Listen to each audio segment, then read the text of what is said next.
seguindo até às 6 da tarde, sempre com muita informação, prestação de serviço para você, tudo sobre o mundo da política, da economia no Brasil e no mundo. E nesse caso atual do Brasil, é política e economia funcionando tudo junto e misturado, como diria o outro, né? Porque a gente vive uma sexta-feira ainda colhendo as repercussões, também uma espécie de ressaca após a apresentação do novo arcabouço fiscal, que vai substituir o teto de gastos, deve dar um panorama diferente para a economia brasileira, com boas repercussões no mercado financeiro. Hoje, inclusive, o ministro da Fazenda, Fernando Haddad, está aqui em São Paulo, reunido com empresários, falando de arcabouço, falando de reforma tributária. Agora, quando chegar ao Congresso Nacional, Márcio Rocha, boa tarde para você, vai demorar um pouquinho para a coisa começar a funcionar. Afinal, hoje é sexta-feira, semana que vem tem feriado, né? Vamos com calma nessa hora, né, Márcio? Tudo bem? Boa tarde. Oi, Cris. Boa tarde para você. Boa tarde a todo mundo que nos acompanha.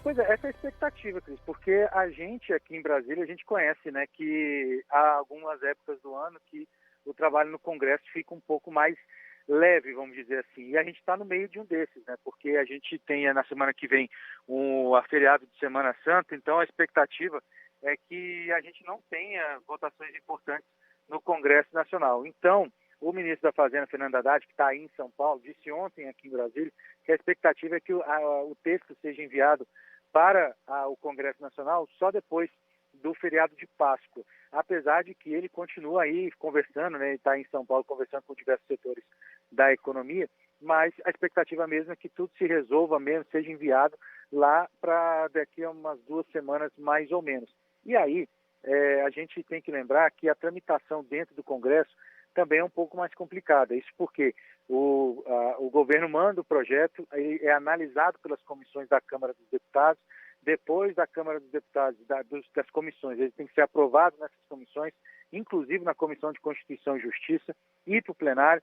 Lá no plenário precisa ser aprovado, mas os parlamentares podem apresentar emendas ou destaques, né? As emendas para colocar mais alguma coisa ou retirar, né, alguma coisa nesse projeto, ou então, né, fazer alguma sugestão de modificação. E aí isso precisa também ser votado e demora muito, né? A gente acompanha aqui em Brasília que quando tem destaques vai madrugada dentro.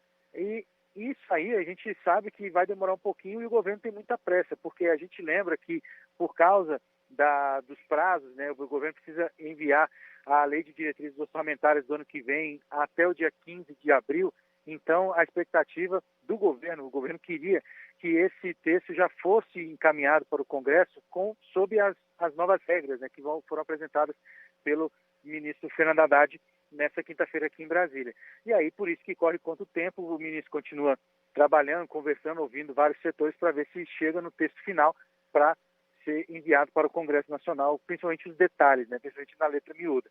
Lembrando que nessa apresentação da proposta, o ministro Fernando Haddad confirmou que o governo quer limitar o crescimento das despesas a 70% do crescimento das receitas e depois quer também zerar o déficit público da União no próximo ano, 2024, atingindo o superávit de 0,5% do produto interno bruto em 2025 e 0,5% em 2025 e 1% em 2026. Ou seja, quanto maior o crescimento do PIB e da arrecadação, mais espaço o governo teria para gastar, o que antes não é permitido atualmente, pelo teto de gastos, que é a atual ferramenta de controle das despesas do governo federal. Mesmo assim, mesmo com a boa receptividade, a gente viu que muita gente ainda tem dúvidas em relação a esse projeto. Por exemplo, eu falei agora há pouco com o deputado Pedro Paulo, ele até falou que o governo, né, apresentou uma proposta positiva, mas faltam alguns detalhes.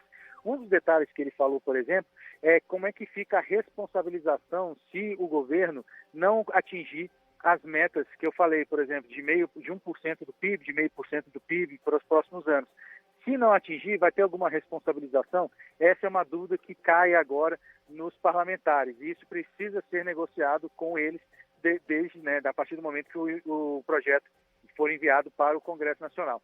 O presidente da Câmara, Arthur Lira, ele inclusive já declarou, né, que vários setores da economia têm desonerações e que isso, né, a primeira ideia, apesar dele considerar essa primeira ideia como um bom começo, ainda deixa dúvida se esses setores da economia que têm desonerações vão perder essas desonerações, como é que vai ficar esse ponto? E isso também precisa ser analisado e votado na Câmara dos Deputados.